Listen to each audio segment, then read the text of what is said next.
दोस्तों, आज मैं आपके साथ पानी के अंदर गहरे से जुड़े 5 डरावनी कहानियां साझा करने आई हूँ, जो समुद्र के नीचे सबमरीन के माध्यम से दिखी गई हैं और जो देखकर आप भी चौंक जाएंगे। The mermaid. ग्रीनलैंड समुद्र के नीचे 2 सबमरीन्स ने एक दिव्य जलपरी की घटना को नोट किया, जो अचानक सबमरीन के ग्लास को छूती है और फिर वह वहां से चली जाती है।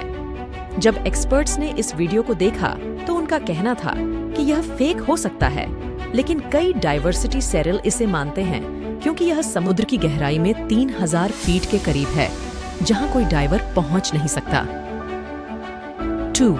बाल्टिक सी एनोमली। स्वीडिश टीम ने बाल्टिक सागर के नीचे एक रहस्यमय ऑब्जेक्ट की खोज की, जिसका आकार 200 मीटर और स्क्वायर साइज था।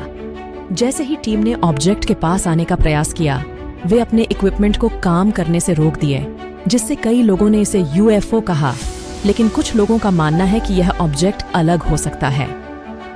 3. The giant squid. 2007 में एक अंडरवाटर टीम ने एक जायंट स्क्विड को खोजा, जिसने उन पर हमला किया। इसका आकार विशाल था और इसकी दृष्टि से बचने के लिए टीम ने इक्विपमेंट बंद कर दिया। लोग समुद्र की गहराई में इस तरह की दृश्यों को देखकर डरते हैं, लेकिन टीम उत्साहित हो जाती है और इस वीडियो ने इंटरनेट पर काफी धूम मचाई। 4. Brittle star. साउथ पैसिफिक में हर साल एक ब्रिटल स्टार नामक स्टारफिश ने अपने शरीर पर कई सारे ड्रोन को संजीवनी सा फॉर्म बनाकर बैठा था। इसका आराम से 380 मिलियन साल से चल रहा था और यह खुद को समुद्री उत्सव का हिस्सा मानता था। 5. स्पाइडर। इस स्पाइडर को ड्राइविंग बेल कहा जाता है, जो पानी के अंदर रहता है। इसकी विशेषता यह है कि यह अपने जाल को पानी में ही बनाता है। इसका आराम से ऑक्सीजन पूरा करने के लिए पानी के बाहर आना जरूरी होता है, जिसके बाद यह अपने शिकार को भी पानी के अंदर ही खा लेता है।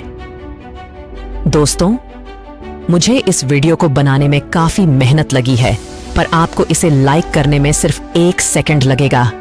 इसीलिए वीडियो को लाइक करके और चैनल को सब्सक्राइब करके देखें। धन्यवाद।